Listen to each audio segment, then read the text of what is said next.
Assalamu alaikum. This is me, Shahid Ali Naeem, and today we will have a talk with Dr. Altaf Khan on international journalism. You better know international journalism talks on global issues across the border based on the facts and figures. Today we will try to understand what is basically international journalism and how it is being practiced and what are challenges and what are issues and what are opportunities for international journalism. Thank you, Dr. Altaf, for being with us and for giving your precious time. Thank you. Thank you. Sir, my first question is, what is basically international journalism? Yes, thank you, Shahid, and thank you for the opportunity and also being part of it. I think if we try to define international journalism, it's simply news that has international value. But normally the way we look at international journalism is a news that comes from another part of the world and we come to know it through journalists. So that's normally big media organizations, also our own media organizations that cover international issues. And there is a term that is used, which is quite an old term, which is kind of home news abroad, foreign news at home. And it defines it pretty easily through the lens of correspondence.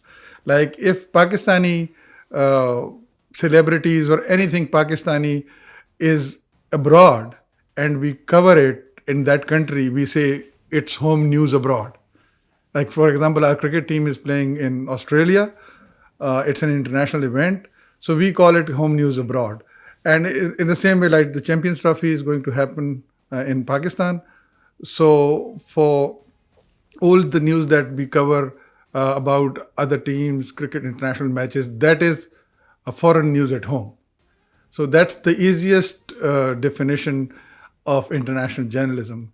It's more complicated when we look at politics and everything, business, finance, travel, and everything. Travel, for example, is a very good example of how we see journalism, basically. So if foreign tourists are coming to Pakistan, it's not easy to define because you are creating an image for Pakistan because they are here, they are happy, and you see the vlogs and you say, okay, this is our representation in the international world. So meaning it's kind of international journalism happening in our own country. In the same way, if our people go abroad and they talk about those countries' problems or they enjoy it, so we say, okay, here we are, our home news is going abroad, but it's not easy to define, but it's international journalism. Can we say in a perspective that global news happening and we are having an understanding here in Pakistan, or something which is happening in Pakistan is also understood by globally? So can we say like it's globalization kind of definition? Yes, that's a very good point, basically. What we say is that what we do in international journalism is that we make the local global. So, like currently, every news is global. Like, for example, COVID is one big example. It's a huge example of collaborative journalism, because when there were death toll or measures to fight COVID in New York discussed, Islamabad were discussed too. And fortunately enough for us, this was one opportunity where we got good coverage, because we survived COVID in a far better way than any other nation on earth. And so that's kind of global journalism. It's global journalism because it deals with themes that are global. It is international journalism basically. And also when we cover issues like climate, which is a global issue. So there are themes that are cross-cutting across the globe.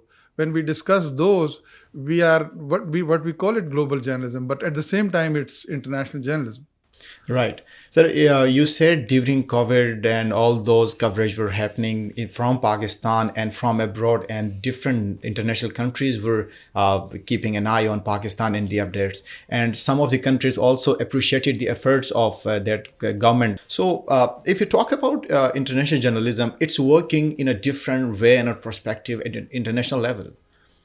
How this international journalism is working in Pakistan? Well, when we get into routine international journalism, then in the global south, as we call it, we got a raw deal because our representation is not good. So normally Pakistan is represented in global media in a negative way. Many countries like Pakistan are. The problem is then that it's very problematic to work for international media because international media has its own agendas and choices, and they frame news in a way where you don't know what's happening in your own country. At times, you something is happening right in your backyard, and you see international media, and you say, "This is not how it happened." And it is one of the biggest debates in international journalism, and it's an ethical debate also, because there are kind of journalists who work like for Pakistan. If you are, even if you are a big journalist and you work for an international media organization, you are a big name, but you will be working as a what we call as a correspondent for them, and they call it fixers. So your job is to provide information. How that information is used, like what part of it is taken out and what is left, is not within your powers, despite the fact that you give all the facts, despite the fact that you are an established journalist. And when you ask the question, they say, we try to make it, Western journalists always say, we try to make it understandable for our own audiences. We are responsible to them. But the question is, where is the truth? Like, that's the bigger question. See, right after 9/11, the perspective of different countries regarding Pakistan was quite changed.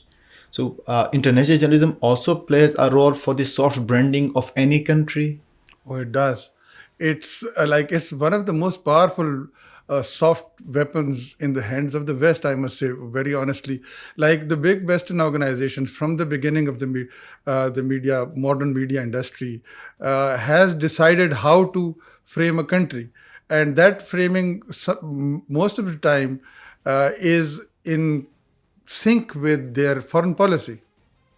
Like the way New York Times covers us, the way Washington Post covers us, the way any British media organization covers us, is basically rooted into that perspective which the government has towards us. It's never a people-to-people representation, and it really shapes the image of a country, and what we call, it's kind of a symbolic representation of a nation.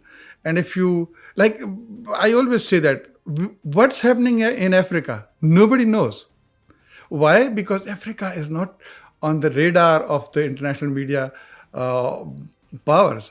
And what happens, this is what we call symbolic annihilation. Like a country just disappears from the face of the earth if it's not in the media discourse. Right. You talk about the soft branding of any country through a global perspective and through international journalism. So what are basically scope of this international journalism at national level as well as international level? Like at national level, we should always understand that Pakistan is the fifth biggest nation on earth. It has a huge diaspora, Pakistani living almost in every country of the world.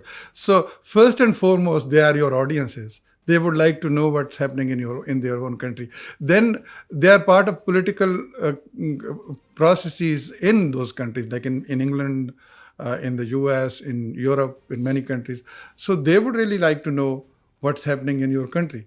And when you represent your country at that level, it's kind of giving them information about your country.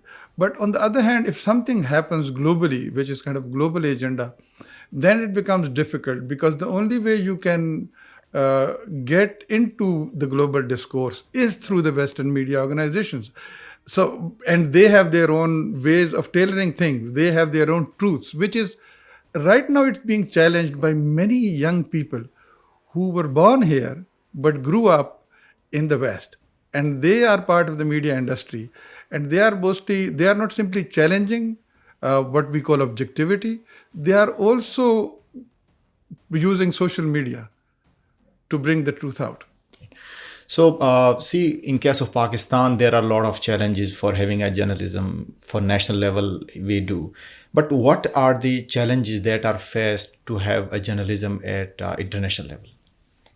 Yeah, one of the biggest challenges is that you will never be kind of in a position to give up, to take a stand which is totally yours.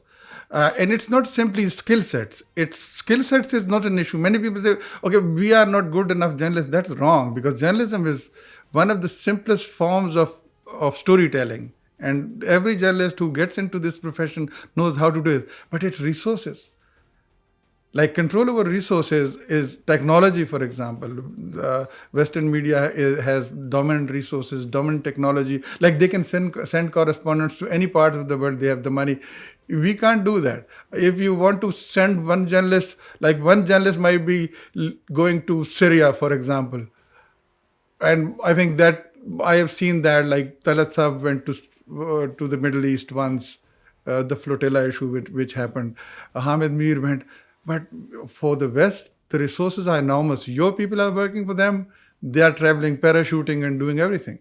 So skills are required for every kind of journalism. It's at local level, national level, or international level. So in case of Pakistan, we need to be very punctual, very regular, and you need to keep an eye on current affairs and every data. So what skills are required for being a well-known international journalist?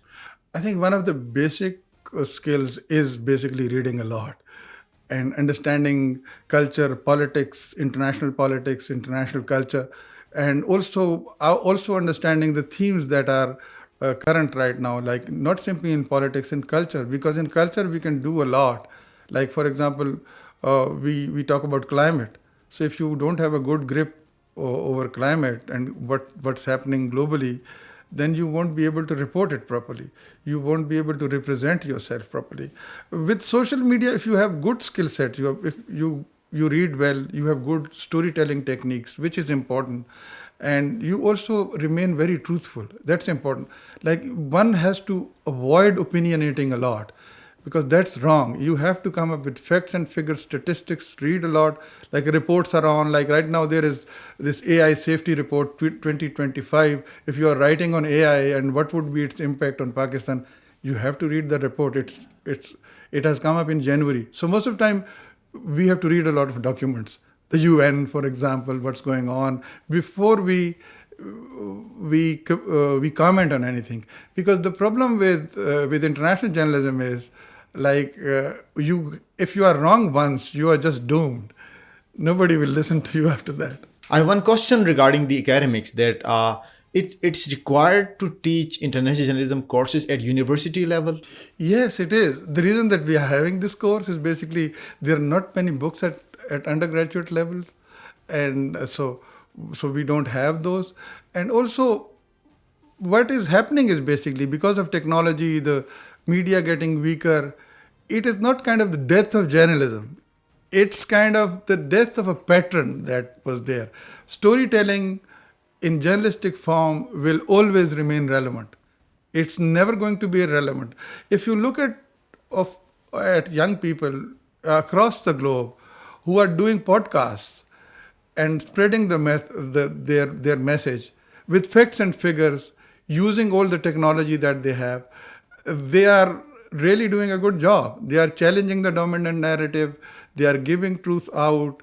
But the fact is that one thing that I see, our journalism on social media, for example, is very opinionated. And it's also very politics focused. And when I say politics, it's also pretty divided. At global level, if you do international journalism, you have to be very honest and you have to be very focused and objective. Objective not in the sense that you follow the 5 Ws and 1 H, but rather in the fact that you give everybody their due share, and which is supported by facts and figures. So that training is important.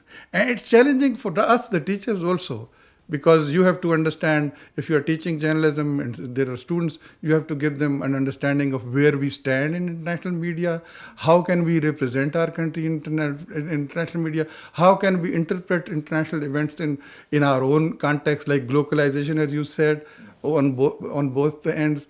And also the bigger question is how to tell the story. Thank you so much, Dr. Altaf, for giving your insights on international journalism, which is very important for soft branding of any country. And academics should also focus on teaching this international journalism. Thank you so much once again.